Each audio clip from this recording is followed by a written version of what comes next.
So tell me more about what you've noticed about your family dynamic since grief came into the picture. What do you mean? We're obviously not the same. Okay, well, tell me how you guys aren't the same. Well, everyone is at home more. Yeah, I've noticed that too. It's almost as if we're like magnetized to each other in a strange way. It's kind of hard to explain. I don't leave Cece's room unless someone's home.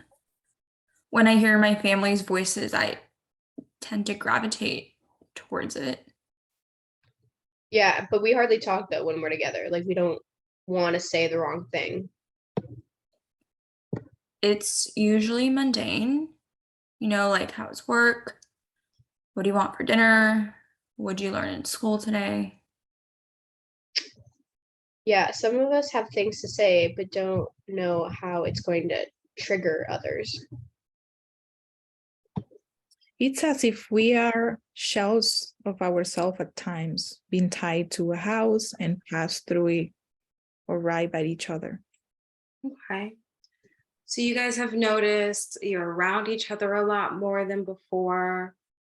That's really interesting that even though communication is scarce, you guys are, gravitating towards each other.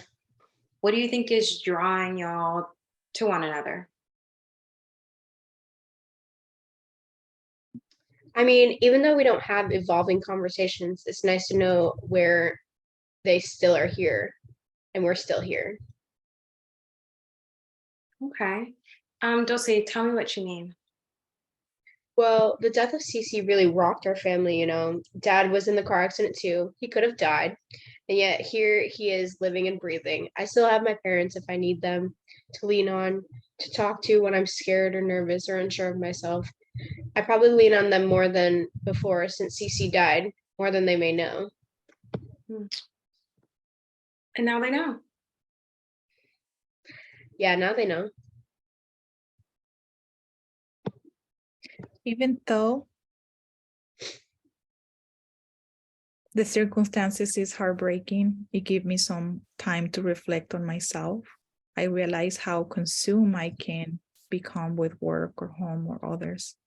I forget about myself. And what have you forgotten about yourself?